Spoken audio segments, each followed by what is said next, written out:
안녕하세요. 오늘리께 박종일 목사입니다. 오늘은 세례 요한에 대해서 함께 나누고자 하는데요. 요한의 이름의 뜻은 여호와께서 사랑하신 자라는 뜻을 갖고 있습니다. 요한이 몇 명 나오기 때문에 구별하기 위해서 이제 세례 요한, 세례를 주었던 요한 이렇게 구별해서 부르게 되는데요. 세례 요한은 우리가 아는 것처럼 예수님보다 6개월 먼저 태어났던 분으로 예수님의 길을 예비한 그런 역할을 하게 됩니다.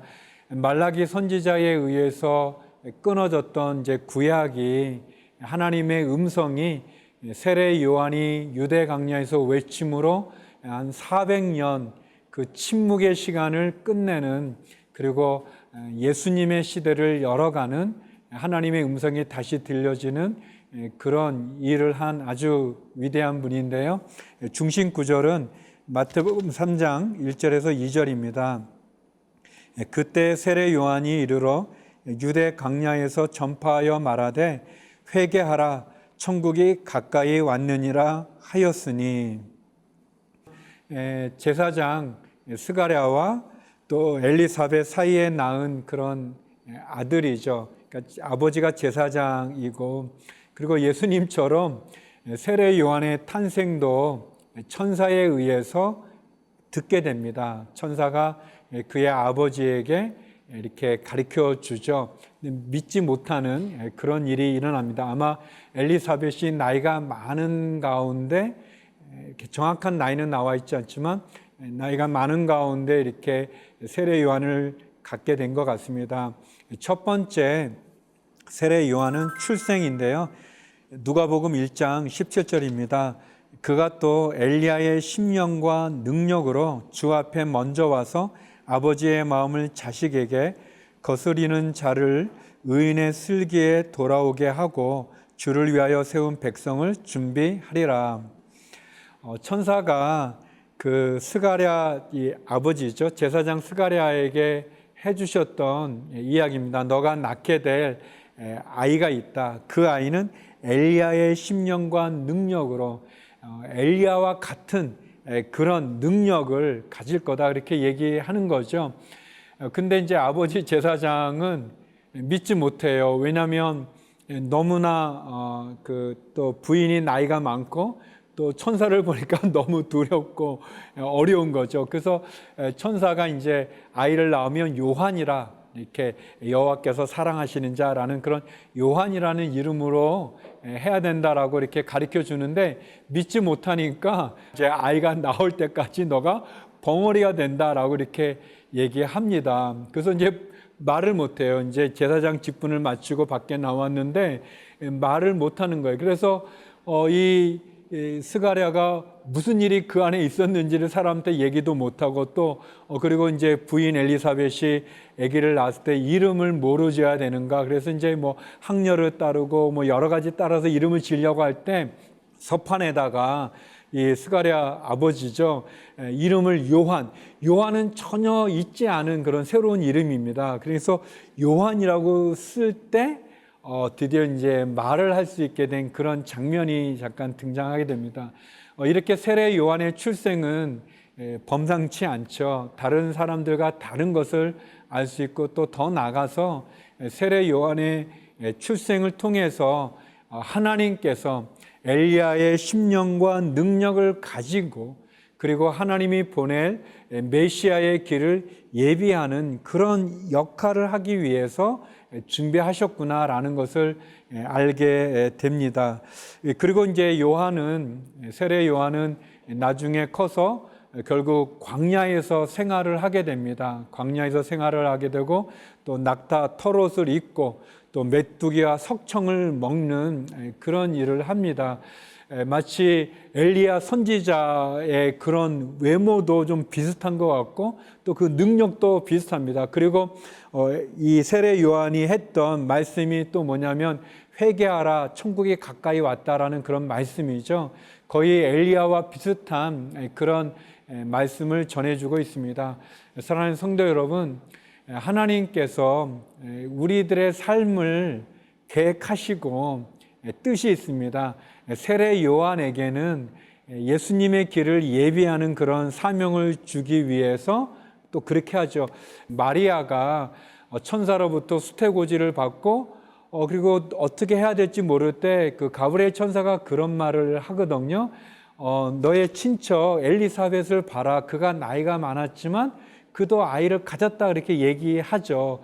그래서 마리아가 확인하기 위해서 엘리사벳을 찾아갔을 때 엘리사벳과 마리아가 만나게 됐을 때 이 뱃속에 있는 아기가 막 뛰는 것을 엘리사벳이 보면서 이렇게 또 마리아를 또 그 이야기를 나누게 되죠. 또 노래하게도 되고, 그리고 또 엘리사벳의 그것을 확인한 마리아가 또 마리아 찬가라고 하는 그런 찬양을 또 하게도 되죠. 세례 요한 어떻게 보면 출생부터가 남다르지만 저와 여러분도 다 남다른 겁니다. 하나님 섭리가 있고 하나님 계획이 있고 하나님 뜻이 있어요. 세례 요한에게 사명이 있고 그 사명을 위해서 그를 탄생시킨 것처럼 저와 여러분이 이 땅 가운데 태어났다는 것부터가 우리에게는 뜻이 있는 거예요. 우리에게는 그런 사명이 있는 거예요. 나를 향한 하나님의 부르심과 소망과 그 뜻을 잘 감당하는 저와 여러분이 되었으면 좋겠습니다. 두 번째 세례 요한은 소리입니다. 소리. 광야에서 외치는 소리. 요한복음 1장 23절인데요. 이르되 나는 선지자 이사야의 말과 같이 주의 길을 곧게 하라고 광야에서 외치는 자의 소리로다 하니라. 이사야 선지자가 예언을 했죠. 특별히 이사야 40장 3절에 보면 이사야 선지자가 회개하라 천국이 가까이 왔다라고 또 광야에서 외치는 자의 그런 주의 길을 곧게 하라라는 광야에 외치는 자의 그 소리, 그 예언을 세례 요한이 이제 드디어 선포하는 겁니다. 세례 요한의 이 회개하라 천국이 가까이 왔다라고 말하는 이 소리는 이 말라기 선지자 이후 400년 동안의 그 침묵 시대, 그 하나님의 말씀이 임하지 않는, 하나님의 뜻을 들을 수 없는 그 암흑의 그 400년의 침묵을 깨는 그런 외침입니다. 그런 외침이고 그런 이제 메시아가 때가 되어 이 땅 가운데 오시는 것을 가르쳐주고 설명해주는, 그리고 그 횃불을 높이 들고 그리고 선포하는 그런 놀라운 역사의 시간이죠. 사람들이 묻습니다. 제사장이 보낸 이 제사장들과 또 레위지파 사람들이 묻습니다. 너는 누구기에 이렇게 하느냐라고 했대. 당신이 누구시오라고 물을 때 세례 요한이 이사야 40장 3절의 말씀을 인용하면서 나는 이사야의 이야기와 같이 말과 같이 주의 길을 예비하는, 곧게 하려고 예비하는 광야에서 외치는 자의 소리다라고 이렇게 자신을 설명합니다. 요한이, 세례 요한이 자기를 소리라고 그랬어요. 소리. 그렇죠. 어떻게 보면 세례 요한은 하나님이 자기에 주신 소명을 분명히 알았어요. 자기의 역할을 알았어요. 자기는 광야에서 외치는 자의 소리다, 그렇게 알았습니다. 여러분, 이 소리가 많죠. 굉장히 많은 소리가 들려요. 그 크락션을 크게 해도 빵빵하는 그렇게 도로에 보면 또 이렇게 차가 막힐 때 막 그게 신경질 이렇게 나는 것처럼 그런 소리도 있고 막 떠드는 소리도 많고 여러 소리들이 많이 있습니다. 그런데 세례 요한은 어떤 소리였습니까? 주의 길을 예비하는 소리였어요. 회개하라, 천국에 가까이 왔다는 그런 소리였어요. 그런데요, 성경에 나오는 큰 소리 중에 안타까운 소리가 있어요. 그 소리는 뭐냐면 빌라도 법정에서요, 빌라도를 향해서 유대인의 무리들이 외치는 소리예요. 그 소리는 뭐냐면 예수를 십자가에 못 박아라, 십자가에 못 박아라라는 그 큰 외침의 소리예요. 요한복음에 보면 소리가 이겼다라고 표현하고 있어요. 빌라도가 바라바냐 아니면 너희의 왕인 이 예수냐 그렇게 했을 때 막 바라바를 놓아달라. 그리고 예수를 어떻게 하라 그때 십자가에 못 박아라. 십자가에 그 큰 소리가 이겼다. 소리가 이겼다라는 그런 표현이 있습니다. 세례 요한은 우리를 회개하는 소리죠. 예수님의 길을 예비하는 소리죠. 그러나 빌라다 법정에서 외쳤던 그 무리들의 소리는 예수님을 십자가에 못 박는 소리였어요. 사랑하는 성도 여러분, 여러분은 어떤 소리를 내시는지요? 여러분은 어떤 소리를 듣고 계시는지요? 또 여러분은 어떤 소리를 따라가고 있는지요? 세례 요한은 자기의 사명을 잘 알았어요. 자기의 역할도 잘 아는 거죠. 마찬가지로 저와 여러분, 하나님 분명히 우리의 출생에 뜻이 있는 것처럼, 저와 여러분에게 목적이 있으신 것처럼, 그리고 사명을 주신 것처럼 그 사명을 감당하는 저와 여러분이 되었으면 좋겠습니다. 또 특별히 하나님, 우리가 외쳐야 되지 않겠습니까? 여러분, 복음을 전해야 그 전하는 사람이 있어야 듣지 않겠습니까? 전하지 않는데 누가 어떻게 예수님을 믿겠어요? 우리가 복음을 전하는 이 전도와 또 땅끝까지 가서 선교하는 선교를 해야죠.